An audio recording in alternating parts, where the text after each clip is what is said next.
할렐루야. 네, 반갑습니다. 어린이 주일 맞이해서 이렇게 또 여러분을 뵙게 되고 또 말씀으로 섬길 수 있는 자리를 허락해 주셔서 감사합니다. 이 시간에는 제가 제 소개를 조금 하면서 설교를 시작하려고 합니다. 저는 장손 집안의 장손이에요. 원래 형님이 계셨는데 형님이 먼저 하늘나라 가서 제가 차남인 제가 이제 장남이 되었습니다. 저는 이제 아이가 4명이 있습니다. 방금 이제 소개해드렸던 것처럼 첫째는 우리 안다의 공주예요. 안다의 전사가 첫째고요. 그다음에 이렇게 4명이라고 하면 대부분이 성별을 이렇게 궁금해하더라고요. 둘째는 뭘까요? 딸이에요. 셋째는요, 여자아이. 넷째는 분홍색입니다. 딸 4명의 아빠입니다. 뭐 이제 제가 장손이라고 말씀을 드렸지만 뭐 대를 잇기 위해서 아들 낳으려고 낳은 건 아니고요. 하나님이 주시는 대로 이렇게 받았습니다. 그래서 이제 셋 아이들이 이제 20대예요. 다들 셋째가 24살이고 이제 늦둥이가 이제 11살입니다. 그리고 우리 다혜하고는 이제 17년 차이가 돼요. 그래서 지금 위에 3명 아이들을 데리고 다닐 때 그때만 해도 사실 아이들 3명 데리고 다니면 아우 저 짐승 뭐 이런 표정으로 얼굴을 보는 그런 시대였어요. 90년대 중후반이. 그때는 제가 차가 없어가지고 지하철을 타고 이제 택시를 타고 이제 아이들 3명이니까 아내와 함께 이제 집에 들어갈 때인데 택시를 탔는데 택시 기사가 이렇게 보더니 딸만 3명이네요. 자기도 아이가 3명인데 자기는 막내를 아들 낳아서 성공했다고 얘기를 하는 거예요. 그러면서 아들 낳는 방법 알려주겠다고 뭐 제가 요구도 안 했는데 자기 막 자랑을 하는 거예요. 그래서 자기도 알려줘서 이것을 누군가 알려줘서 이 방법을 썼는데 성공했다는 겁니다. 그러니까 뭔가 했더니 자기는 아이가 셋째 생겼을 때 1명 걸렀다는 겁니다. 1명 걸리고 그 다음에 나왔더니 아들이다 이렇게 이야기한 거예요. 그러니까 1명 걸렀다는 게 뭔 의미일까요? 딸이었기 때문에 지웠다는 거예요. 유산했다는 거죠. 저는 그 이야기를 듣고 굉장히 충격이었습니다. 왜 이렇게 할까요? 아들을 낳아야 된다는 거죠. 우리 한국은 부계 사회지 않습니까? 그러다 보니까 대를 잇기 위해서는 아들이 필요한 거예요. 그래서 저도 딸 셋일 때 저희 할아버지가 93세인가 돌아가십니다. 돌아가면 희섭이 네가 아들만 오면 내가 1,000만 원 줄 건데 1,000만 원 못 받았어요. 이렇게 사실은 아들을 낳기 위해서 대를 잇기 위해서 수단 방법을 가르지 않고 이렇게 수고를 하고 애쓴다는 거죠. 그런데 여러분 우리가 육적인 대를 잇기 위해서는 이렇게 온갖 수단 방법을 가르지 않고 수고하고 애쓰면서 우리 영적인 대에 대해서는 얼만큼 수고하고 애쓰고 노력하는가 한번 생각해 봐야 되지 않을까요? 오늘이 바로 어린이 주일이지 않습니까? 어린이 주일이니까 여러분 영적인 대가 계속 이어지는 것이 너무 중요합니다. 영적인 대가 뭡니까? 우리 의중앙교회 다음 세대가 계속 흥왕하고 부흥케 되어지는 것이 영적인 대가 계속 이어질 줄로 믿습니다. 지금 이렇게 교회가 크고 많은 장년 성도가 있는데 20년, 30년 후에 이곳에 와 있어야 될 다음 세대가 없다고 한다면 그것은 하나님 앞에 큰 책망을 받을 일이 아닐까 우리 생각해 봐야 되겠죠. 오늘 본문 말씀을 중심으로 해서 그럼 우리가 다음 세대, 영적인 다음 세대를 이어가기 위해서 어떤 자세로 어떤 마음을 가지고 준비를 해야 될까 우리 같이 한번 나눠보려고 합니다. 오늘 본문은 북이스라엘 남유다로 분열왕국으로 그런 분열왕국 시대입니다. 솔로몬의 실책으로 이제 결국은 북이스라엘과 남유다로 나눠지게 되어지죠. 남유다의 첫째 왕이 솔로몬의 아들인 르호보암이고 그 다음이 아비야, 그 다음에 아사, 그리고 여호사밧입니다. 오늘 여기 읽었던 이 부분이 여호사밧과 관계되어 있어요. 여호사밧, 그리고 그 아들이 여호람, 그리고 그 아들이 아하시아. 오늘 여기 아하시아가 죽었다라고 해요. 그 아들이 죽었다는 게 아하시아입니다. 그러면 아하시아가 죽고 이제 그 죽은 이후에 이제 어떻게 오늘날 우리나라로 이야기하면 대왕 대비인 여호람의 아내인 아달랴가 자기 손자들을 다 죽이는 끔찍한 사건이 벌어지게 되어집니다. 그래서 이 일들을 통해서 왜 이렇게 이 사건이 일어났는지 우리 같이 한번 살펴보도록 하겠습니다. 여러분, 우리 역대하 21장 1절에서 4절에 가보면 이제 여호사밧이 죽고 그 아들 여호람에게 왕위를 물려주는 과정이 나오는데, 왕위를 물려준 이후에 여호람이 어떻게 했는지 우리 살펴보도록 하겠습니다. 역대하 21장 1절에서 4절입니다. 여호사밧이 그의 조상들과 함께 누움에 그의 조상들과 함께 다윗성에 장사되고 그의 아들 여호람이 대신하여 왕이 되니라. 여호사밧의 아들 여호람의 아우들 아사랴와 여히엘과 스가랴와 아사랴와 미가엘과 스바다는 다 유다 왕 여호사밧의 아들들이라. 그의 아버지가 그들에게는 은금과 보물과 유다 경관 성읍들을 선물로 후히 주었고, 여호람은 장자이므로 왕위를 주었더니 여호람이 그의 아버지의 왕국을 다스리게 되어 세력을 얻은 후에 그의 모든 아우들과 이스라엘 방백들 중 몇 사람을 칼로 죽였더라. 그러니까 여호사밧이 죽고 이제 많은 아들들이 있었는데 여호람은 장자이기 때문에 왕위를 물려줬습니다. 그리고 다른 아들들에게는 많은 은금 보화를 주고 성읍들을 줘가지고 여호람으로부터 떨어져서 이제 살도록 한 거죠. 그러니까 왕위를 서로 쟁탈하지 않고 또 넘보지 말고, 내가 너희에게 성읍들 주고 은금을 주니까 너희들은 거기서 편안하게 살아라. 그리고 얘는 여호람은 장자니까 얘게 장자로 왕위를 물려주니 당연해. 아버지 그런 생각으로 여호람에게 왕위를 물려주고 다른 아들들에게 성읍을 은금을 줘서 보냈습니다. 그런데 여호람이 왕이 되어진 이후에 어땠습니까? 오늘 방금 읽었는데 자기 아우들과 그리고 여러 방백들을 어떻게 했다고요? 숙청했다고요. 숙청. 다 죽였다는 겁니다. 왜 그렇게 했을까요? 자기의 왕위가 또 흔들릴까 봐, 동생들이 탐낼까 봐, 또 여러 어떤 방백들은 자기를 지지 않는 그런 방백들이 있었을지 모르겠습니다. 그런 방백들을 다 죽이는 거죠. 김정은이가 국방위원장 되어서 많은 사람을 죽이잖아요. 이런 것처럼 이 여호람도 결국은 왕이 되어서는 자기의 왕위를 더 든든하게 하기 위해서 이렇게 숙청하는 일들을 보게 되어지죠. 그래서 이걸 보면서 이 여호람은 뭘까요? 자기의 인생의 목적이 자기에게 유익이 되어지고 자기의 인생의 목적을 이루기 위해서는 거기 방해되는 것은 다 죽여도 되어진다는 그런 생각들을 가지고 살아가고 있는 겁니다. 이런 것들을 볼 때 우리는 다음 세대에게, 우리 자녀들에게 어떻게 해야 될까요? 우리는 결국은 어린 시절에 아이들에게, 자녀들에게 인생의 목적이 무엇인지를 분명하게 가르쳐주는 것이 너무 중요하다는 거죠. 여러분, 우리 인생이 왜 사는 겁니까? 여러분 왜 사냐고 물으면 뭐라고 대답하셔야 됩니까? 최남선 씨의 시가 있죠. 왜 사냐고 묻거든 그냥 웃지요, 이런 시가 있는데, 여러분 왜 사냐고 물으면 그냥 웃어서는 안 돼요. 너도 모르고 나도 모르는데 왜 묻냐, 이렇게 얘기해서는 안 되는 거죠. 우리는 분명히 나와 있지 않습니까? 성경에. 우리는 살아야 되는 목적이 뭐예요? 먹든지 마시든지 무엇을 하든지 다 하나님의 영광을 위해서. 그리고 우리 자녀들에게도 너의 인생의 목적은 너의 영광과 너의 나라와 너의 유익이 아니라 하나님의 나라와 하나님의 영광, 하나님의 교회를 위해서 살아야 한다라고 분명하게 삶의 목적, 인생의 목적을 어려서부터 심어줘야 될 줄로 믿습니다.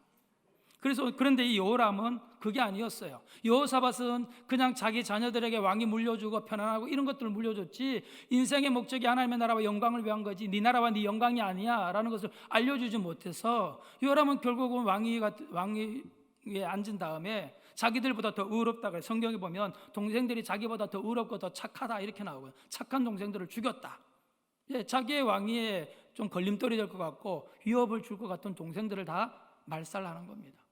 얼마나 끔찍합니까? 그래서 여러분, 우리 성경에는 어린 시절부터 분명하게 인생의 목적을 가르치라고 계속 교훈하고 있습니다. 잠언 22장 6절 말씀입니다. 잠언 22장 6절 우리 같이 함께 읽어보도록 할까요? 시작.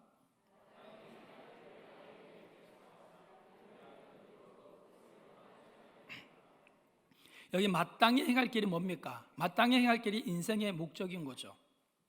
마땅히 행할 길, 인생의 목적을 아이에게 가르치라는 겁니다. 어린 시절에 가르치라. 그리하면 늙어도 그것을 떠나지 않는다. 우리 속담에서 3살적 버릇 여든까지 간다 그러지 않습니까? 그러니까 아이 시절에, 어린 시절에 인생의 목적, 네가 마땅히 살아야 할 길이 하나님의 영광이야 라고 가르쳐주는 것이 너무 중요하다는 거죠. 그런데 여러분, 이 성경에 기록되어 있지만 이 모든 말씀은 모든 사상에게 다 열려 있는 겁니다. 이 논리는 모든 사상에 다 열려 있어요. 그러니까 여러분, 우리 아이들이 어려서부터 어떤 것을 인생의 목적으로 접하냐에 따라서, 알게 되냐에 따라서 늙어도 그것을 떠나지 않고 그것을 계속 추구하며 살아가게 되어지는 거죠. 아이들이 어려서 불교를 접하면요, 늙어도 불자로 살아가는 거 아니겠습니까? 어려서 쾌락을 맛보면요, 권력이 인생의 목적이라고 생각하면요, 돈이 인생의 목적이다, 자신의 성이 인생의 목적이라고 생각하게 되어지면 그것을 추구하고 그것을 위해서 계속 잘못된 길로 달려가지 않겠습니까? 그리고 여러분, 우리 사상도 마찬가지입니다. 여러분, 북한이 안 무너지고 있지 않습니까? 전 세계에서 유일한 분단 국가, 공산주의 대부분이 다 개방했는데 개방하지 않고 문을 닫고 있는 이 북한, 그리고 그 3대에 걸쳐서 인간을 신으로 섬기는 이 북한이 무너지지 않는 이유가 무엇일까요? 어려서부터 타가 정책을 사용하는 겁니다. 김일성이, 그의 어머니가 권사님 아닙니까? 그도 이 기독교를 접했던 사람이에요. 그러니까 하나님 있는 자리에 자기가 앉아 있는 거 아니겠습니까? 하나님 대체하고. 그래서 어려서부터 어떻게 해요? 타가 정책을 통해서 돌만 지난 아이들을 타가수에서 유모가 키웁니다. 주체 사상을 계속 주입시킵니다. 먹을 것 좀 해도 누가 주느냐? 김일성 수령 아버지가 주시는 거예요. 이렇게 말을 해야 주는 거예요. 그러니까 계속 이 김일성이 솔방울로 수류탄 만들었다니까 아멘하고 그렇게 믿고 따르는 거죠. 그러니까 10년 동안 이렇게 주체 사상으로 계속 기르니까 아이들이 이 공산주의가 당연하고 김일성, 김정일 신처럼 생기는 게 당연하다고 믿는 거예요. 우리 북한에서 한국으로 간첩으로 넘어온 사람들 가운데, 잡힌 사람들 가운데 미전향수들이 많아요. 아직도 북한으로 보내달라고 그러한 사람들이 많다는 거죠. 실제로 여러분, 9살짜리 유향림이라는 아이가 있었는데 이 아이가 자기 집에 불이 났어요. 불이 났는데 그 아이가 자기 집 안으로 뛰어 들어간 거죠. 뭔가 가져오려고. 근데 결국은 가스에 질식돼서 죽었는데 가슴에 뭔가 끌어안고 죽었습니다. 그 집에 그 아이가 9살짜리가 뭐가 그렇게 중요하고 소중한 것이 있었기 때문에 불난 집에 막 뛰어 들어가서 끌어안고 죽었을까요? 여러분 생각 당연히 드시겠죠. 뭐겠습니까? 근데 김일성, 김정일 사진을 끌어안고 죽은 겁니다. 그걸 귀하게 여기고 소중하게 여겨야 된다고 계속 주입을 받으니까 그 아이가 그걸 끌어안고 죽은 거예요. 그만큼 어린 시절에 가르치면 그렇게 강력하다는 것을 이야기하는 거죠. 여러분, 타종교도 마찬가지입니다. 특별히 이슬람교. 여러분, 우리 영국에 파송한 어린이 존대뿌리 우리 한국 선교사가 있는데 거기 모슬렘 집안에 한번 가봤더니 2살도 안 된 아이가 이어폰을 꽂고 있는 거예요. 그래서 이 아이가 음악을 좋아하는 모양이라고 엄마가 이야기했더니 엄마가 들어보라고 이어폰을 빼서 자기 귀에 들려주는데 들어봤더니 뭐였을까요? 코란경이에요. 코란경. 2돌도 안 된 아이들에게 코란경을 계속 들려주고 세뇌를 시키는 거죠. 그러다 보니까 요즘에 우리 이슬람에 보면 어떻게 해요? 사살폭탄 테러가 나오잖아요. 이 아이들이요 계속 세뇌가 되어서 사살폭탄 테러하면 가장 좋은 극락에 간다고 그렇게 교육을 받아요. 사살폭탄 테러가 지금 10대로 점점 내려오고 있습니다. 이렇게 교육을 받고 하다 보니까 이들은 늙어도 모슬렘을 떠나지 않는 거예요. 특별히 여러분, 가톨릭도 마찬가지입니다. 여러분, 우리 종교개혁을 해서 우리 개신교가 나왔지 않습니까? 종교개혁이 일어난 이후에 가톨릭에서 비장에 걸린 거예요. 그래서 반종교개혁으로 우리 가톨릭의 아이들에게 로마를 사랑하고 이 가톨릭 교리를 지키기 위해서 어린이들에게 철저하게 가톨릭 교육을 시켜야 되겠다라고 생각하면서 어린이에게 교육시킴으로 반종교개혁을 다시 반종교개혁에 반하는 그런 운동을 가톨릭에서 시작한 겁니다. 그러니까 그건 뭡니까? 어린이에게 철저히 가톨릭 교육을 시킴으로써 종교개혁에서 다시 가톨릭을 지키자는 그런 운동을 벌린 거죠. 그러면서 프란시스 자비엘이라는 신부가 이런 얘기를 했습니다. 7세, 7세까지 아이들을 나에게 맡겨라. 그 다음에 데려가도 상관없다. 뭔 얘기입니까? 7살 이전에 이미 모든 인생의 목적과 모든 것들이 결정되어진다는 것을 이야기하는 거 아닙니까? 우리 프란시스 자비엘 신부가 당당하게 7살까지 아이들에게 맡기면 내가 철저하게 가톨릭 교육이라 교육시켜가지고 이 아이가 늙어도 떠나지 않도록 하겠다. 그 다음에는 마음껏 해라. 이렇게 자부심을 가지고 이렇게 말하는 정도입니다. 여러분, 그러니까 우리가 벽돌에 이름을 새기려면 언제 새기면 좋겠습니까? 다 굳은 다음에 새기려면 새기는 사람도 힘들고 새겨지는 벽돌도 더 힘들죠. 갓 구웠을 때, 그때 글씨를 새기면 쉽지 않겠습니까? 우리 아이들이 이제 아직 어릴 때 그들의 심령 가운데 인생의 목적이 하나님의 영광을 위한 거야라고 강력하게 심어준다면, 굳은다면 늙어도 그것을 떠나지 않게 되는 거 아니겠습니까? 그래서 어린 시절에 우리 아이들을 이렇게 인생에 결정하기 위해서 어린 시절에 가르치는 것이 너무너무 중요하다는 겁니다. 지금 유럽이 어땠습니까? 여러분, 요한 웨슬레가 감리교 창시자 아닙니까? 그가 영국 출신이에요. 그 사람이 이런 얘기 했습니다. 영국이 한참 부흥할 때 그가 이런 얘기를 했어요. 우리가 다음 세대를 돌보지 않으면 우리의 부흥은 지금 우리 나이만큼 간다. 그게 뭡니까? 지금 우리 기성세대가 죽고 나면 다음 세대에게 제대로 복음을 전하지 않으면, 가르쳐주지 않으면 나이만큼만 간다. 어른 세대가 끝나면 교회가 문 닫는다는 거예요. 실제 지금 영국이 그렇게 다 이루어졌다는 거 여러분 많이 듣고 있지 않습니까? 교회가 어떻게 해요? 성도가 없어가지고 지금 다 쓰러지고 박물관으로, 나이트클럽으로, 뭐 방송국으로, 박물관으로 다 팔리는 실정이에요. 결국 삼손이 눈 뽑혀가지고 부끄러움 당한 것처럼 그런 현실이 영국에 이루어졌다는 거죠. 영국이 어떤 영국이었습니까? 여러분, 대영제국이라고 이야기하고 있고, 그죠? 그때 해가 지지 않는 나라. 그러면서 그 강력한 하나님의 은혜로 섬겼을 때 하나님 그 복을 주셔서 그렇게 되었거든요. 그런데 그 나라가 어땠습니까? 선교사도 파송한 나라지 않습니까? 그죠? 허드슨 테일러 여러분 잘 아시죠? 에릭 리들 중국에 선교사를 파송했고, 윌리엄 캐리, 에이미 카마이클, 그 다음 인도로 리빙스턴, 그리고 토마스, 그죠? 같은 경우도 마찬가지죠. 이렇게 지금 많은 선교사를 파송한 이 영국이 결국은 지금 어떻게 해요? 다른 선교사가 와서 복음을 전해줄 그런 상황이 되어졌다는 거예요.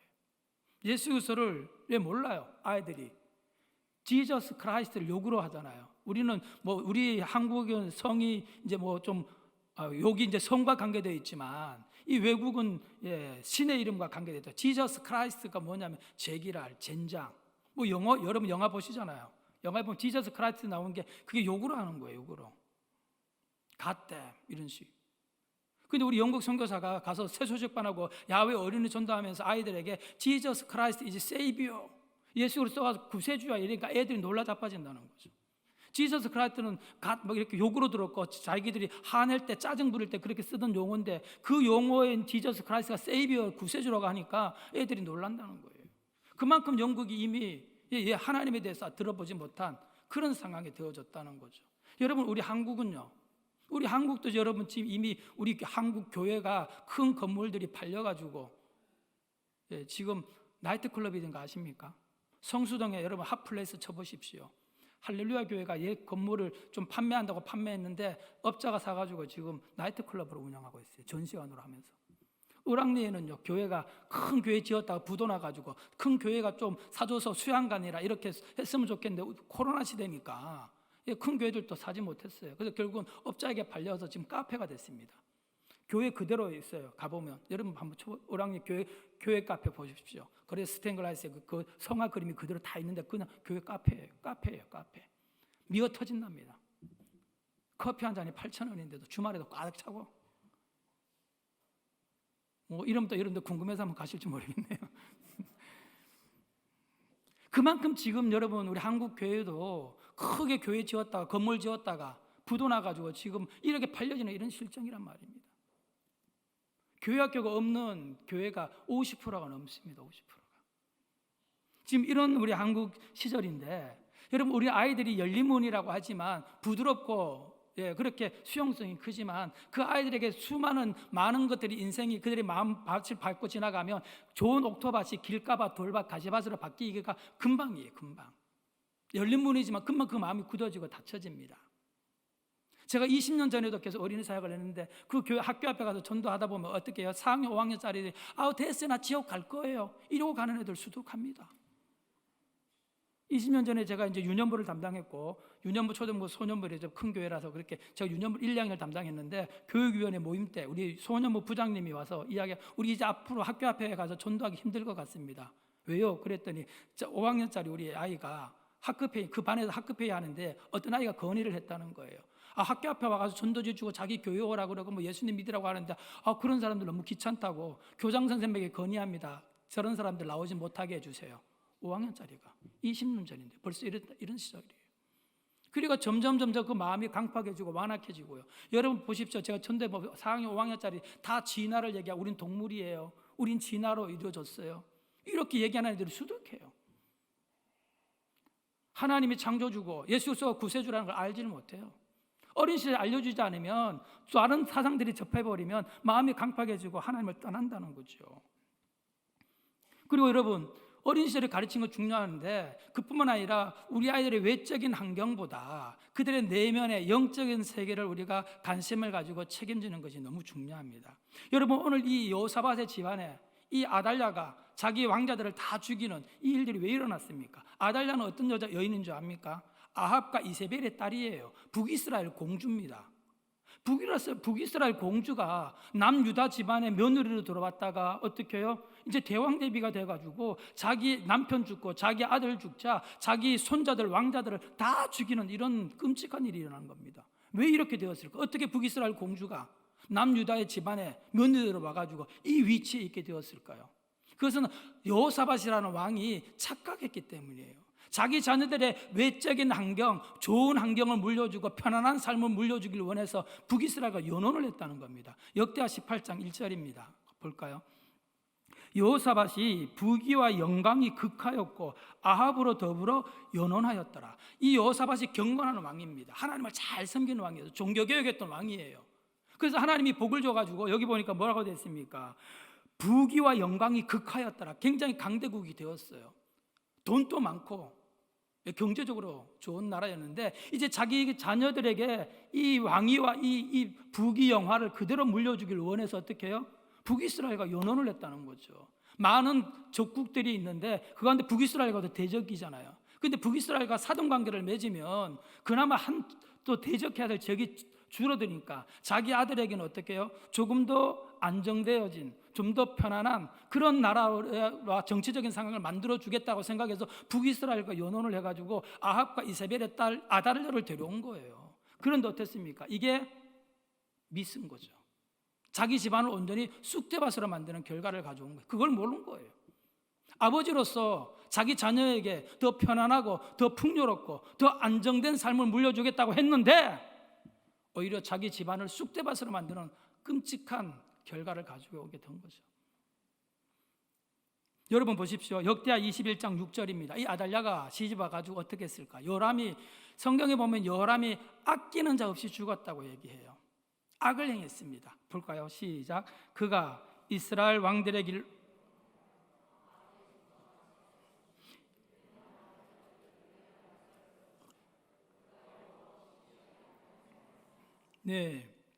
그가가 여호람입니다. 여호람이 이스라엘 왕들의 길로 행하여 아합의 집과 같이 했다는 것은 우상 숭배를 했다는 거죠. 바알과 아세라를 섬겼다는 거예요. 여호와를 버리고. 근데 이유가 뭐? 이는 아합의 딸이 그의 아내가 되었습니다. 아합의 딸 누구요? 이세벨. 아합과 이세벨의 딸 아달랴. 그 아버지 그 엄마의 딸 아달랴가 얼마나 악독한 여인이었겠어요. 악녀였겠어요. 자기 남편을 휘잡은 거죠. 여러분 그런 얘기 하더군요. 누가 남자가 머리라면 여자는 목이라나요? 머리는 목 돌리는 대로 돌아간대요. 목이 가자 그러면 머리가 가는 거죠. 여자가 이렇게 휘저하면 남자가 휘둘린다는 거 아니겠습니까? 그 결국은 이 아달랴에 의해서 여호람이 여호와를 버리고 바알과 아세라를 섬기고 악을 행했다. 그래서 성경에 보면 이가 8년 동안 다스렸는데 주자 아끼는 자가 없었다는 거예요. 아유 잘 죽었네 그 사람. 악한 왕. 이래 정도 아끼는 자 없이 죽었다는 거예요. 여러분 결국은 나중에 22장 3절에도 가보면 여호람의 아들 이 아달랴 아들 아하시야도 1년을 다스렸는데 그의 어머니가 꾀어가지고 악을 행했다 그래요. 그러니까 이 아달랴가 자기 남편 자기 아들 다 꾀가지고 바알을 섬기고 아세라를 섬기고 악을 행하도록 만들었다는 거죠. 이 경우가 왜 이렇게 되어졌습니까? 여호사밧의 착각이에요. 착각. 자녀들의 외적인 환경만 좋게 만들면 잘 좋겠다고 생각했는데 그게 아니라는 거죠. 여러분 우리 성경에 보면 사사기 나오잖아요. 사사기. 영적 암흑시기라고 해요. 350년이 350년. 이게 계속 악순환의 나선을 그으면서 계속 하얀 공선을 긋고 있잖아요. 계속 심지어 나중에 사사기 뒤쪽에 가보면 레위 족속이 일부 다처제하고 첩을 두고 끔찍한 만행을 지르는 나오잖아요. 이만큼 타락한 시기. 왜 그랬을까요? 여러분, 출애굽한 세대, 그다음에 그 출애굽에서 낳은 20세 이하, 그리고 광야에서 낳은 그 세대들이 이제는 부모 세대가 돼서 가나안에 들어갔습니까? 같지 않습니까? 이들이 뭘 생각했을까요? 40년 동안 방황하면서 이제 가나안 땅에 들어가서 정착하고 농경사회가 되어진다면 어떻게 생각했겠어요? 우리 자녀들에게 안정된 삶을 물려주자, 편안한 삶을 물려주자, 정착된 삶, 그런 삶을 물려줬으면 좋겠다 하고 자녀들의 외적인 환경에 신경 썼지, 하나님이 출애굽한 이후에 신명기에 보면 부모 세대에게 계속 했던 것이 뭐냐면 내 자녀들에게 하나님 어떤 분인지, 어떤 일을 행하실 수 있는지, 하나님 어떻게 생겼는지 계속 가르치라고 신명기 4장, 6장, 11장, 31장 곳곳에 계속 자녀들에게 부모들이 하나님에 대해서 하나님을 가르쳐라 계속 얘기했는데, 부모들이 어떻게 그걸 그냥 흘러 흘려버리고 가나안 땅에 들어가서는 자녀들에게 하나님을 안 가르친 거예요. 하나님에 대해서 하나님을 안 가르치니까 이 사사기 여러분 보시면 뭐라고요? 하나님에 대해서도 알지 못했다. 2장에 그 아시잖아요. 하나님에 대해서도 알지 못했다는 거예요. 하나님에 대해서 제대로 들어보지도 못했고 하나님을 경험하지도 못하고, 그러니까 떠나는 거예요. 그래서 바알과 아세라를 섬기는 이런 끔찍한 처참한 영적인 암흑시기가 온 거죠. 이것은 인간이 만드는 인재예요, 인재. 아까 요한 웨슬리가 얘기했던 다음 세대를 돌보지 않으면 우리 나이만큼만 간다, 부흥이. 여러분, 어떤 사회에서 큰 사건이 일어날 때마다 그 원인이 뭔가 알아봤더니 뭐예요? 사람들이 제대로 된 매뉴얼과 이것을 지키지 않은 인간이 만드는 재앙이다, 인재, 이렇게 얘기하잖아요. 지금 우리 다음 세대가 끊어지는 것, 다음 세대를 돌보지 않은 것도, 여러분, 기성세대는 우리가 소홀히 여기고 적극적으로 하지 않으면 우리 부모 세대, 기성세대가 만들어내는 재앙이 되어지는 거예요. 사사기가 결국은 뭐예요? 부모 세대가 만들어내는 재앙인 거예요, 영적인 재앙. 그래서 여러분, 우리 아이들 요즘에 어땠습니까? 근데 영적으로 굉장히 영적으로는 피폐해요. 육적으로는 굉장히 풍요로운 삶을 살지 않습니까? 우리나라가 경제 대국 10위 안에 드니까. 아이들이 그러다 보니까 어디 신체적으로 굉장히 건강하고 키도 크고 발도 크고, 지금 한국 남자 평균 키가 175 더 넘었을지 모르겠어요. 제가 몇 년 전에 본 건데, 평균 키도 안 되면 어떻게 해요? 대학생 애들 루저다 막 이러잖아요. 예, 저도 루저예요. 175도 안 되니까. 예. 그러니까 신체적으로 환경적으로는 굉장히 잘 먹고 잘 살아 풍요해요. 그런데 여러분, 심리, 음악, 미술 치료 받을 애들이 많다는 거예요. 군에도 간심사병이 수두룩하답니다. 정신적으로 좀 이상한 아이들. 왜 그럴까요?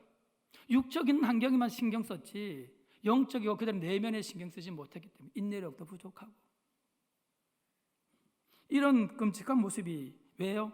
우리 부모들이 착각했기 때문이에요. 우리는 외적인 환경이 아니라 그들의 내면에 더 큰 관심을 가지고 그들의 건강한 영혼, 건강한 마음을 가질 수 있도록 우리가 하나님의 사랑으로, 하나님의 말씀으로 가르치는 것이 중요하다는 거죠. 그런데 여러분, 오늘 본문에 보니까 어떻게 해요? 이런 다음 세대가 하나님을 알고 하나님을 잘 섬기지 못하도록 사탄은 온갖 방법을 통해서 총 공격을 하고 있다는 거 아니겠습니까? 오늘 여기 보면 아달랴라고 나오는 이 여인이 어떻게 보면 사단의 대리인인 거예요. 대리인, 사단의 하수인인 거죠.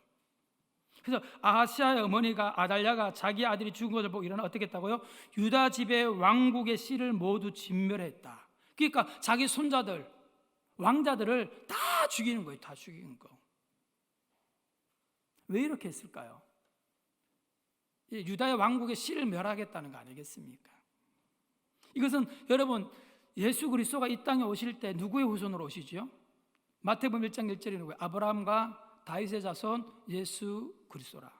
다윗의 자손으로 오시는 거예요. 다윗의 후손으로 예수 그리스도가 태어나야 되는 거예요. 근데 지금 이 아달랴가 유다 왕국의 씨를 멸하겠다, 다윗의 후손들을 멸하겠다는 건 뭐겠습니까? 예수 그리스도가 이 땅에 오시는 계보를 끊겠다는 거예요. 이때만 거 있었습니까? 시대마다 있었습니다. 시대마다. 여러분, 이집트 때는요, 애굽에 노예 생활할 때는요, 파로가 어떻습니까? 남자애들 태어나면 다 강에 던져 죽여라. 산하 정책 하는 거죠. 그러면 결국 남자애들이 다 죽으면 어떻게 해요? 더 이상 이스라엘 백성이 태어나지 못하는 거잖아요. 그래서 결국 어떻게 해요? 예수 그리스도가 오지 못하는 거죠. 예수 그리스도 이스라엘 유대민으로 오는 거니까. 그뿐만입니까? 페르시아 시대는요, 바벨론 끝나고 메대 파사잖아요. 파사가 이제 페르시아인데, 페르시아시에 누가 나옵니까? 여러분, 에스더에 보면 누가 나와요? 하만이지 않습니까? 하만. 아말렉 족속 하만. 아말렉 하만이 어떻습니까? 모르드게의 행동을 고깝게 여겨가지고 결국 모르드게뿐만 아니라 모르드게 민족을 없애겠다. 그게 한 도시 아니에요. 수산성만 아니에요. 페르시아 전역에 있는 유다인들을 다 죽이겠다는 거잖아요. 그때 이스라엘이 어떻게 해요? 페르시아의 산하에 있는 거잖아요. 페르시아에 있는 유다 민족을 다 죽이겠다는 정책을 갖고 있는 게 하만이에요. 그 시대에 그게 실행되어졌다면 예수 그리스도가 죽게 되어지는 거죠. 오지 못하는 거죠. 예수님 태어났을 때는요, 헤롯이 베들레헴에 있는 남자애들, 이 2살 아래의 남자애들 다 죽이는 거. 그런데 여러분, 그때마다 시대마다 어땠습니까? 이집트에는 요게벳이 있었고요, 페르시아 시대에는요 모르드게와 에스더가 있었고요, 헤롯 시대에는요 동방 박사들이 하나님의 꿈을 꿔서 헤롯에게 안 가고 다른 하나님의 지도를 받아 다른 길로 가게 되어지고, 오늘 본문에는요 여호야다와 여호사밧이 나오지 않습니까? 그런데 여러분, 이렇게 시대마다 사탄은요 계속 자기 하수인을 찾고 이렇게 하나님의 이렇게 영적인 대를 끊으려는 계획을 한다는 거죠. 여러분, 오늘날에도 마찬가지 아닙니까? 다음 세대에게 예수 그리스도가 전해지지 않으면, 초림 예수님이 이미 오셨지만 마지막 우리가 마라나타 이야기하지만 초림 예수님을 모르는 다음 세대가 아주 수두룩하다고요. 그들에게 예수님이 전해지지 않으면 영적인 대가 끊어진다는 거죠. 끊어진다는 거예요. 그래서 여러분 보시면 왜 사탄은요 이렇게 아달랴를 통해서 계속 애들을 공격하지 않습니까? 그래서 그 이름이 아달랴예요. 아달라 막 이래가지고 애들을 다 죽이는 거잖아요. 그런데 여러분, 오늘날에도 보면 이렇게 어린이, 다음 세대의 중요성을 인식하지 못하는 거, 교회에서 중직자들, 그리고 또 우리 믿는 부모들, 기성세대가 다음 세대 사역의 중요성을 인식하지 못하고, 심지어 다음 세대를 가르치는 교사들조차도 어린이 사역들, 다음 세대의 중요성을 인식하지 못하고 그 일들을 한다면 여러분, 우리가 소망이 없는 거죠. 여러분, 우리 교회가 결국은 신경 써야 될 것이 다음 세대 사역인 줄로 믿습니다. 어린이 주일만 이렇게 어린이에 대해서 관심 가지지 마시고요, 모든 기간에 모든 전력을 쏟아서, 모든 시간과 모든 에너지를 쏟아서 다음 세대가 흥황케 되어지도록 그들을 살리는데 애쓰고 수고해야 되어질 줄로 믿습니다. 그래서 우리 아이들을 최고로 여겨야 되는 거예요. 그래서 여러분, 이 어린이 사역의 중요성을 아는 김남수 목사님이라고, 이분이 뉴욕 한인 순복음교회였어요. 그래서 아까 제가 타가 정책 얘기한 거, 제가 이분 얘기를 들은 거거든요. 이분이 간증을 하더라고요. 자기가 북한에 가봤더니 북한이 안 무너지는 이유가 타가 정책인 것 같다. 그래서 그분이 그걸 깨닫고 와가지고 뉴욕 한인 순복음교회인데, 그러니까 미국 시민권이 있으니까 북한을 자유롭게 갔던 거죠. 근데 이분이 그것을 깨닫고 와가지고 자기네 교회 이름을 바꿨어요. 뉴욕 한인 순복음교회에서 프라미스 교회로, 약속의 교회로 이름을 바꾸고, 이제 3세계에다가 학교를 짓고 거기다가 재정을 투자하고 그렇게 해서 다음 세대를 살리는 사역을 하는 그런 교회로 바뀌어졌어요. 왜 우리 한국 교회가 이렇게 부흥하고 있었던 것도 선교사들이 와가지고 우리 한국에 뭘 시작했습니까? 학교 세웠어요. 연세대고 뭐고 많은 학교들이 지금 기독교 그 교육으로 시작되어진 거잖아요. 그래서 선교사들이 와서 다음 세대에게 투자한 거라고요. 우리 한국이 그냥 부흥되어진 게 아니에요. 다음 세대에게 학교를 세우고 복음 전하고 그렇게 해서 우리 한국이 급속도로 100년 안에 이렇게 부흥되어진 것이 결국은 다음 세대 사역이기 때문이에요. 풀뿌리 사역이 든든하게 섰기 때문인 겁니다. 그런데 우리가 교회가 다음 세대를 신경 쓰지 않으면 안 된다는 거죠. 근시안적으로 그냥 아이들은 돈이 드니까, 어른들은 어떻게 신경 쓰면 어떻게 해요? 조금만 믿음 들어가면 헌금하잖아요. 헌금. 근데 애들은요, 재정이 있어야지. 간식 줘야 되지, 선물 줘야 되지, 돈 들어간다고. 여러분, 근시안적으로 바라보면 안 되는 거예요. 멀리 바라보고 하나님의 뜻을 바라보는 거예요. 중요하죠. 그래서 여러분이 아이들에게 우리 교회가 여러분 조직체로 생각하면 안 되고요, 예수 그리스도를 머리 삼고 우리가 한 가정으로 생각해야 되는 거예요. 그래서 제가 여러분 교회는 아니겠지, 어떤 교회는 그래요. 교회들에게 간식도 그러고 여러 가지 선물로 이렇게 하지 말아라. 그냥 애들은 아직도 먹는 거에 움직인다니까요. 여러분 어린이집인데 여러분은 그래 중고등부 애들에게 준다는데, 어떤 교회는 애들만 주니까 중고등부 애들, 왜 우리는 청소년 주일이 없어요? 우리는 왜 선물 안 줘요? 중고등부 애들도 먹는 게 얼마나 관심이 있는데요. 근데 여러분, 애들에게 어떻게 합니까? 그렇게 투자하고 이렇게 심어주는 게 필요한데 뭐라 그래요? 애들이 더 많이 부흥하면 재정 더 후원해 줄게. 여러분, 우리가 가족으로서 가정으로 생각하면 애가 공부 못하는데 공부 잘하면 학원 보내주게, 그 논리와 뭐가 다릅니까?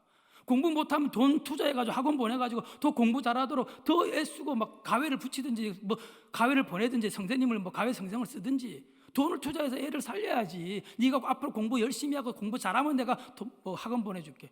이게 그하고 무슨 논리가 조금 제가 비약적인가요? 근데 여러분, 아이들이 더 오고 싶고 할 수 좋은 환경에 또 오고 싶은 환경도 구조해주고 또 교사들이 더 뭐 섬기고 싶고 봉사하고 싶은 그런 마음 그렇게 좀 만들어줘야죠. 그리고 교회가 다음 세대의 중요성을 인식하고 거기에 많은 투자가 필요한 거예요. 더 많은 물질뿐만 아니라 물질이 있는 곳에 마음이 있지 않습니까? 마음이 없으니까 물질이 안 가는 거예요. 다음 세대의 중요성을 알면 물질이 가는 거 아니겠습니까? 그래서 더 좋은 환경에 더 열심히 섬길 수 있도록 교사를 세우고 격려하고 위로하고 에너지를 쏟고 기도해주고. 그리고 두 번째, 우리가 또 왜 다음 세대를 위협하는 게 뭡니까? 애들을 안 낳아요. 애들을 안 낳아.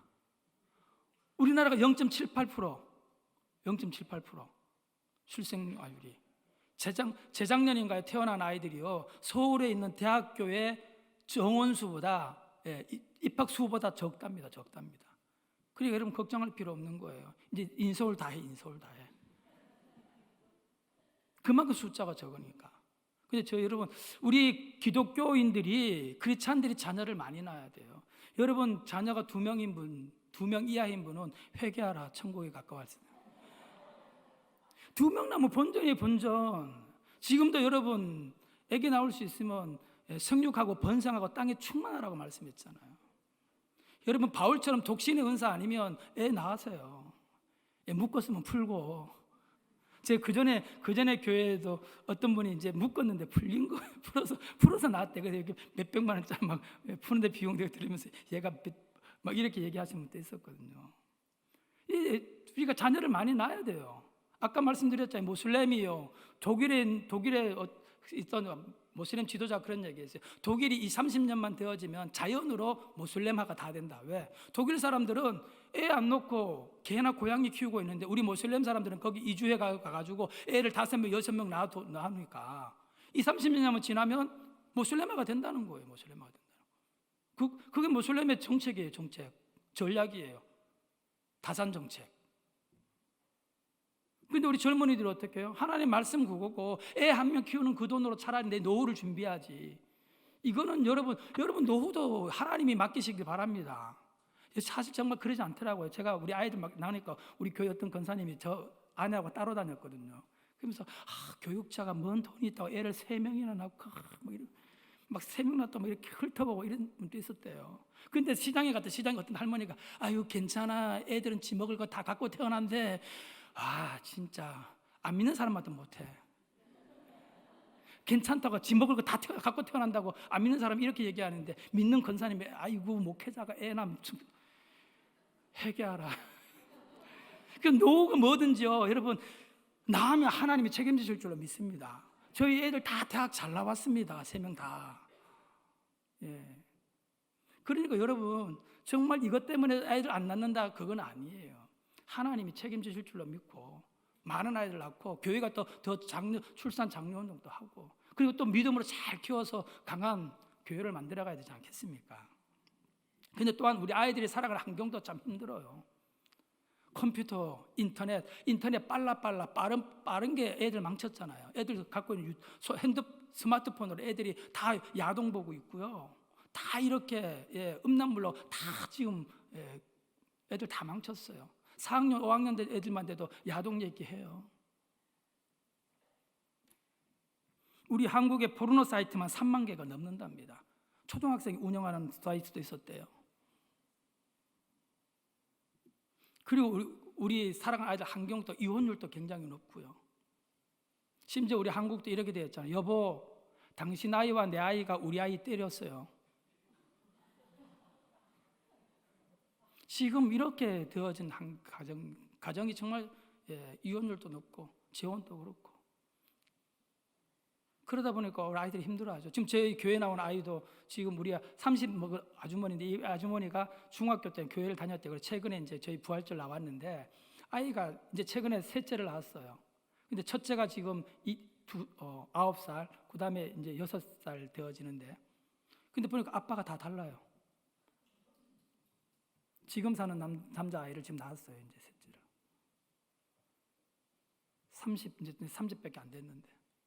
이런 상황이에요, 지금. 심각하죠.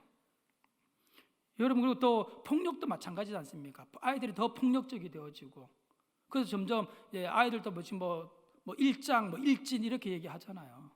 그 여러분, 조폭들이 중고등학교에 와가지고 자기들 조폭될 아이들을 선별해 나가는 거 아시면 일진들과 이렇게 관계를 맺어요. 그리고 조폭들도 후세대를 양육한다니까요. 조폭들 자기 후대를 생각하고 중고등부에 와서 일진 애들을 자기 조폭으로 끌어들이고 있어. 이 조폭들도 이렇게 다음 세대까지 신경 쓰고 있는데 우리 교회가 다음 세대 신경을 안 쓰면 되겠습니까? 이런 상황이라, 이런 상황. 그리고 아이들이 또 어떻게 유괴되어주고 성폭행당하고 이러다 보니까 아이들에게 복음 전하는 게 더 힘든 상황이 되었어요. 환경이. 또 강남에 또 마약 음료수 사건 터지고. 그러니까 저희가 전도자지 않습니까? 전도자. 야외 나가서 아이들에게 선물도 주고 사탕도 주고 이러다 보면 이제 더 경계를 해요. 제가 저희 교회에서 지난주에도 저희가 어린이 전도 하거든요. 놀이터에서 수족관 전도 하는데 야외 나가가지고 근데 또 사탕도 주고 이렇게 하니까 한 엄마가 있으니까 받지, 엄마 없을 때 낯선 사람 먹는 거 좀 절대 받으면 안 돼? 다 지금 이렇게 얼마나 경계합니까? 그러니까 아동 성폭행, 그러니까 남자 어른이 여자 아이들에게 다가가기 쉽지 않은 환경이 되어졌어요. 이렇게 되어지면서 점점 다음 세대를 위협하고 복음 전하는 길이 힘들고 어려운 환경으로 나아간다는 거죠. 그렇지만 그럼에도 불구하고 그런 상황이라 우리가 그래서 손 놓고 있어야 되겠습니까? 오늘 본문은 어떻습니까? 아달랴가 모든 유다의 왕자를 다 죽이는 그 가운데 오늘 본문에 보니까 22장 11절에 어떻습니까? 여호사부앗이 나오지 않습니까? 왕의 딸 여호사부앗이 아하시아의 아들 요아스를 왕자들이 죽임을 당하는 중에서 몰래 빼내어 그와 그의 유모를 침실에 숨겨 아달랴를 피하게 하였으므로 아달랴가 그를 죽이지 못하였더라. 여호사부앗은 요람 왕의 딸이요 아하시아의 누이요 제사장 여호야다의 아내이더라. 그러니까 고모가 되는 사람이죠. 유다 왕자들의 고모가 되는 한 여인이 자기 조카들이 다 죽임당하는 가운데 한 명을 억지로 몰래 빼내가지고 자기 남편이 제사장이니까 성전에서 숨겨가지고 6년을 키운 거예요. 그런데 이렇게 하기 쉽지 않지 않습니까? 이미 아달랴가 유다의 왕자를 다 죽일 수 있는 그 정도라면 자기 수하에 이미 군사나 이 모든 것들이 딱 들어왔다는 거예요. 이미 다 장악하고 있었는데 그런 상황 가운데 왕자를 몰래 빼내가지고 숨긴다? 들키면 완전 사형이에요. 근데 이 여호사밧은 어떻게 해요? 목숨을 걸고 자기 조카를 지키기 위해서 몰래 빼냈다는 거 아니겠습니까? 여러분, 환경이 힘들고 어렵고 상황이 좋지 않더라도 여러분이 살리는 자 이런 수고와 헌신이 있어야 될 줄로 믿습니다. 그래서 그러면 우리는 몰래 빼내야 할 어린이가 누굴까요? 몰래 빼내야 할 사람이 누굴까요? 첫 번째로 여러분 먼저 뭐냐면 교회 안에 다음 세대인 줄로 믿습니다. 여러분, 교회 안이 안전지대가 아니에요. 모태신앙이라고 여러분 그냥 안일하게 있어서는 안 돼요. 모태신앙이 여러분 우스갯소리 아시죠? 모태신앙이 더 못한다고. 기도 못해, 전도 못해, 못해. 여러분, 모태신앙이라고 그냥 방치해서는 안 된다고요. 우리 아이들이 정말 하나님을 만나고 하나님을 나의 하나님으로 고백할 수 있도록 만들어주는 게 필요해요. 부모의 하나님, 성서님의 하나님, 친구의 하나님이 아니라 친구 따라오는 하나님이 아니라 정말 나의 하나님으로 고백할 수 있도록, 그래야 강하여 용명을 떨칠 수 있다는 거죠. 다니엘 11장 32절 말씀 볼까요? 이렇게 말씀하고 있어요. 다니엘 11장 32절 시작. 오직 자기의 하나님을 아는 백성은 강하여 용명을 바라리라. 그러니까 하나님, 자기 하나님을 아는 사람, 하나님을 자기 하나님으로 믿고 그렇게 경험한 아이들은 강하여 용명을 떨쳐서 그 어떤 장애물도 다 떨치고 하나님의 나라와 영광을 위해서, 하나님의 교회를 위해서 살아가는 사람이 되어진다는 거죠.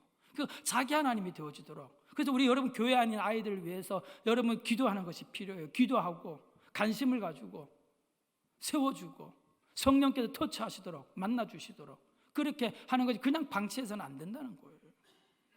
여러분, 오늘 본문에도 보면 이 여호야다가 몰래 숨겨와서 키웠던 이 요아스, 다시 왕위로 복귀했던 요아스가 여호야다가 죽고 나니까 다시 또 헷가닥 해가지고 다른 방백들이 이야기를 듣고 또 바알과 아세라를 섬기고 여호야다의 자녀들을 죽이는 그런 일을 다시 돌아가요.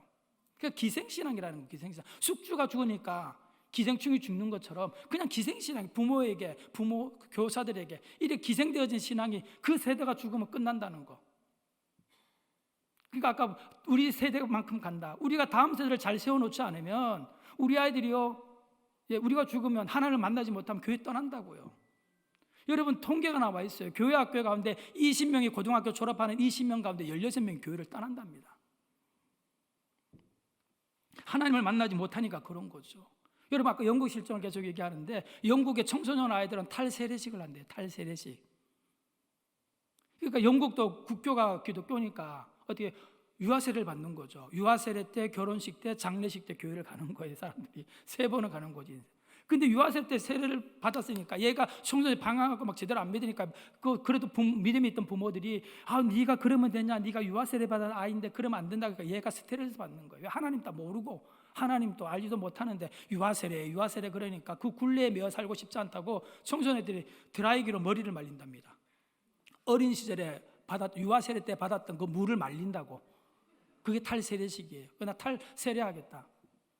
그런 드라이기로 머리 말리는 의식을 한다는 거죠. 그만큼 하나님에 대해서 알지 못하니까 이런 실증까지 되어진 거예요. 그러니까 아까도 얘기했죠. 우리 한국 교회도 20명 졸업하면 16명 교회 떠난다고요. 그러니까 공부 대학교. 그래서 가장 무서운 이단이 뭐 그런 교가 있다잖아요. 불교, 천주교도 아니고 대학교. 가장 무서운 종교라고요. 대학교 가서 해. 대학교 가면요. 아닌 거죠.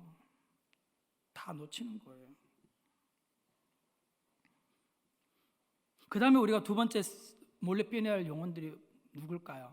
교회 밖에 이루어져 있는 영혼들인 줄로 믿습니다. 여러분 교회 안에 여러분 예수님이 비유를 말씀하셨죠. 100마리 양 비유 말씀하셨잖아요. 100마리 가운데 한 마리 잃어진 양, 99마리는 우리 안에 있다. 뭐 이제 한 영혼의 중요성을 얘기하기도 하셨지만 사실 숫자적으로 보면요, 지금은요 교회 밖에 99마리가 있어요. 99마리가. 그만큼 예수님을 모르는 아이들이 너무나 많다고요. 예수님 옛장 못 들어본 애들이 많아요.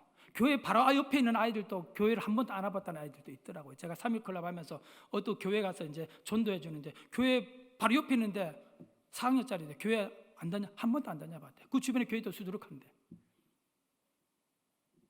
그러니까 우리 아이들이 예수님에 대해서 들어보지 못할 때가 많아요. 여러분 크리스마스, 옛날엔 크리스마스 하면 어떻겠습니까? 크리스마스가 되면 기독교 영화도 방송했었어요. 아십니까? 그죠? 성탄절 특집 하면서 기독교 영화도 방송하고 배너도 하고 막 이렇게 막 했어요. 근데 요즘에 카드도 마찬가지고요, 캐롤도 마찬가지고요, 뭐 달릴까 말까 막 이런 노래나 있지. 그죠? 뭐 카드나 다 보면 산타 이렇게 다 연예인 그림이 있지 성화 그림 있는 카드 없어요. 그러니까 애들은 어렸을 때 어떻게 해요? 유치원 어린이집에서 다 산타 잔치야, 산타 잔치. 그러니까 예수님에 대해 들어볼 기회가 없는 거예요. 직접 나가서 전하지 않습니까? 그리고 요즘 또 할로윈 파티 하잖아. 할로윈 파티 환장하겠어. 이제 막 귀신 문화로 데리고 애들 즐겁다 하면 다 갖다가 붙여 문화라는 이름을 갖다 붙이고 애들 다 망치고 있어요. 여러분 그러니까 애들이 우리가 직접 복음을 전하지 않으면 우리 한국 애들도요 교회가 이렇게 많아도 복음을 듣지 못하는 애들이 수두룩하다고요. 제가 심지어 전도하다가 4학년짜리 남자아이를 만났어요. 이 아이가 제가 개인 전도할 때마다 예수님이 이 땅에 태어나신 날이 크리스마스야. 크리스마스는 산타클로스 선물 주는 날이 아니야. 그러니까 4학년 남자아이가 막 화를 내는 거예요. 나는 산타클로스 할아버지한테 선물 받았어요. 4학년짜리 남자아이가 동심이 오래 가지요. 그래서 제가 진실을 얘기해 줬죠. 야, 그건 너네 엄마 아빠가 준 거야. 그러니까 이 아이가 그래요 하고 놀랄 줄 알았더니 그게 아니라 더 화를 내는 거예요. 우리 엄마 아빠는 그런 선물 주실 분이 아니에요. 그동안 얼마나 인색했는지. 그래서 어린이날 한번 크게 쏘려고 그랬는지 모르겠지만 그러니까 4학년짜리 남자아이가 그 정도라니까. 그런 아이를 만났다니까요. 그리고 우리 교회 학교 사역자 가운데 유치부 전도사 제가 이제 강세별 하니까 전도 강세별 하니까 어느 교회에서 한 전도사님에게 제가 막 이런 얘기를 했더니 여자 전도사님이 유치부 전도사님 그런 얘기를 했대요. 애들 동심을 깨기 위해서 꼭 그런 얘기를 해야 되나? 동심 같은 소리 하고 있네. 진실을 얘기해야지 무슨 동심이야. 진리를 이야기해야지. 그러니까 여러분 우리가 다음 세대에게 복음을 전하지 않으면 애들이 복음 들을 기회가 없다고요. 어린 시절에 아이들이 복음을 전하고 즉시 우리 교회로 오지 못할 수도 있어요. 우리가 교회만 와야 되나요? 우리가 복음을 전하고 들려주는 것이 너무 중요하다고요. 한번 들려주고 아는 것이 중요해요. 한 번도 듣지 못했던 것보다. 그래서 실제로 그런 사건이 있지 않았습니까? 제가 이제 극동방송을 듣다 보니까 극동방송에서 간증을 하는데 극동방송을 틀어놓은 마을버스 기사가 있었어요. 간접적으로 전도한다고 찬양도 틀어놓고 계속 극동방송을 틀어놨어요. 근데 어떤 손님이 타가지고 항의를 하면 이렇게 꺼주기도 하고 껐다는 얘기죠. 근데 어느 날은 한 아가씨가 탔는데 찬양이 나고 있었어요. 근데 이 아가씨가 막 꺼달라고 항의를 하더라는 거예요. 보통은 네 하고 끄는데 그날따라 끄면 안 되겠다는 강력한 마음이 있어서 그냥 안 끄고 그냥 갔다는 거예요. 그러니까 아가씨가 계속 왜 안 끄냐고 막 소리 지르다가 몇 정거장 가더니 내렸어요. 얼마 후에 이 아가씨가 다시 버스를 탔죠.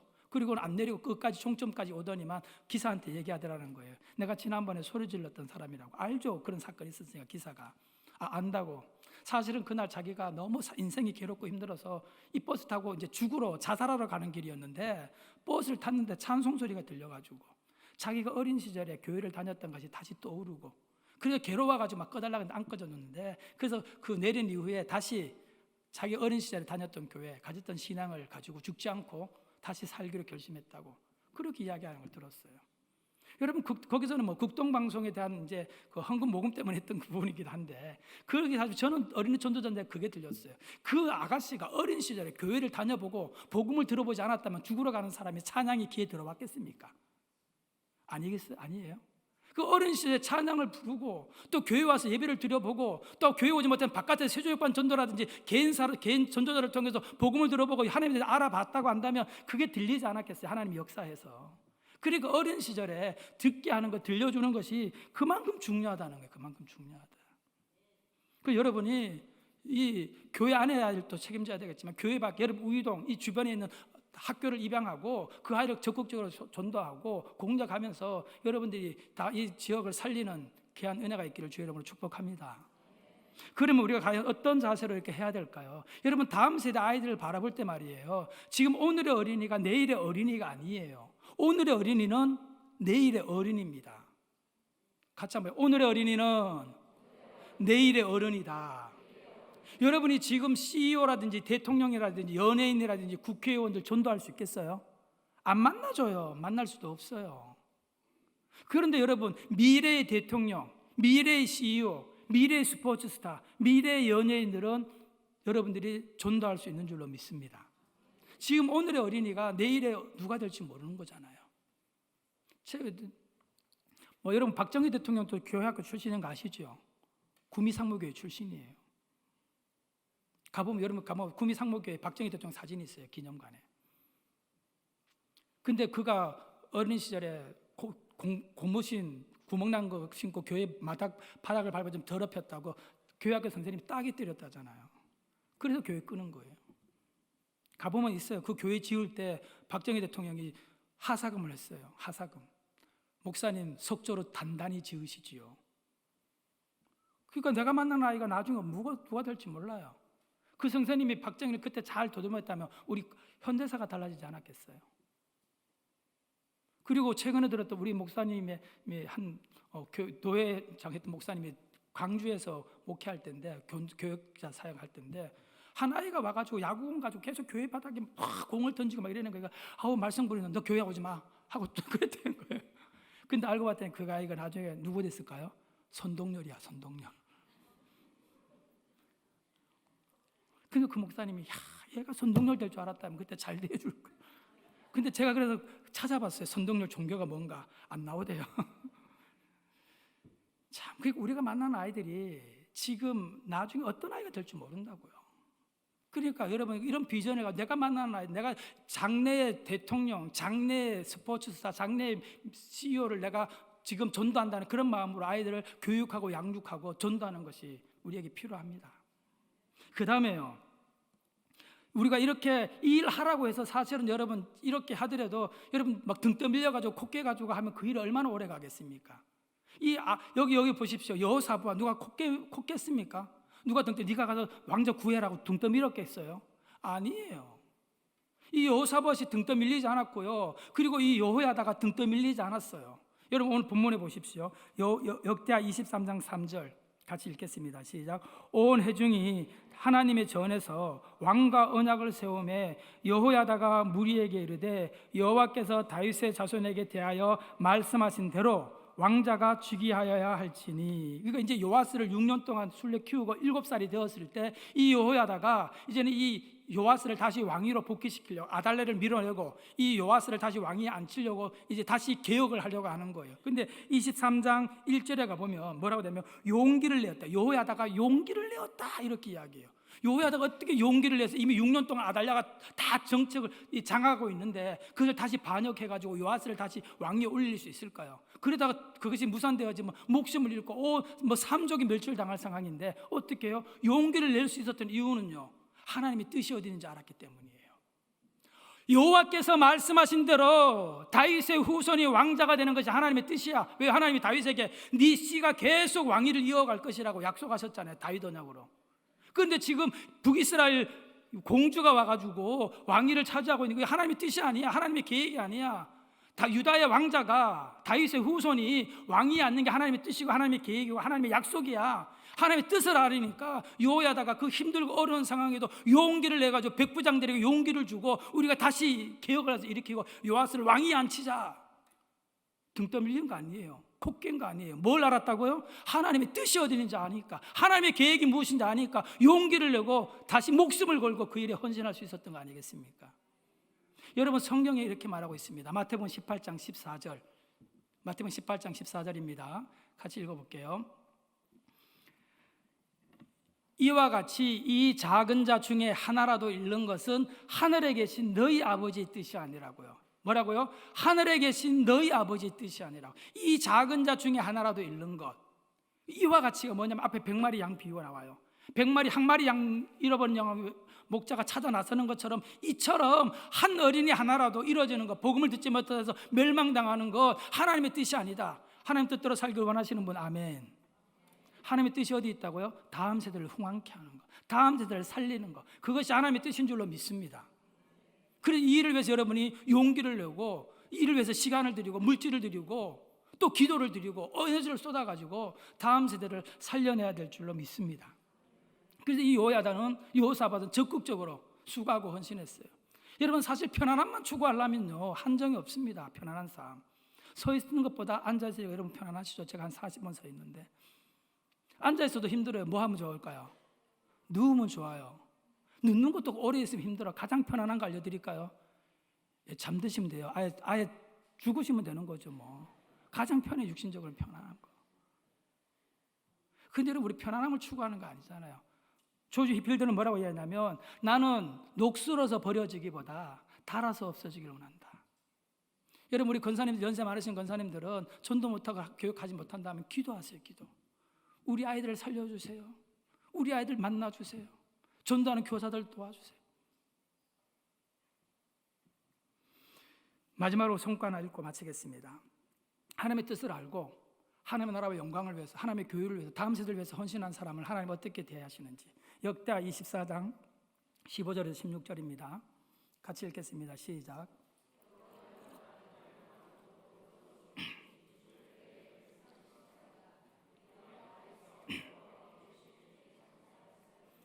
이는 그가 이스라엘과 하나님과 그의 성전에 대하여 선을 행하였습니다.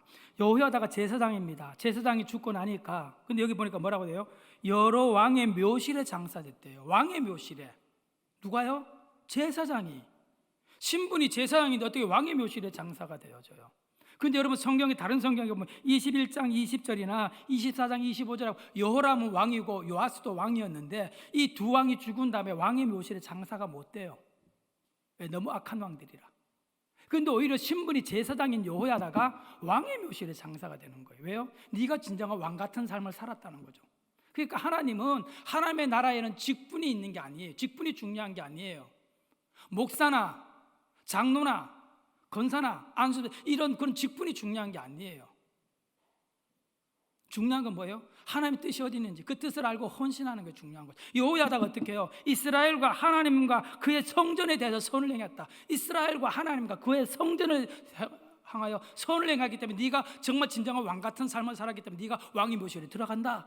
백성들도 모든 백성 인정하고 그렇게 한 거잖아요. 그러니까 하나님의 나라에는 직분이나 성별이나 어떤 교회에 다녔는지 뭐 그것이 중요하지 않다는 거예요. 정말 하나님의 뜻이 어딘지 알고 그 뜻을 이루기 위해서 헌신하고 수고하고 얼만큼 섬기느냐에 따라서 하나님이 인정하는 귀한 삶이 되어지는 줄로 믿습니다. 저와 여러분도 이제 우리 다음 세대를 살리는 게 하나님 뜻이라고 말씀드렸잖아요. 이와 같이 이 작은 자 중에 하나라도 잃는 것 하늘에 계신 내 아버지 뜻이 아니다. 이 하나님의 뜻을 이루기 위해서 온 힘과 온 성도가 함께 마음을 모아서 살림으로 인하여 우리 중앙교회가 지금도 좋은 교회지만 23, 30년은 더 좋은 교회가 되어지기를, 다음 세대 영적인 세대가 계속해서 더 좋은 교회 되어지기를 주의 이름으로 축복합니다. 아멘.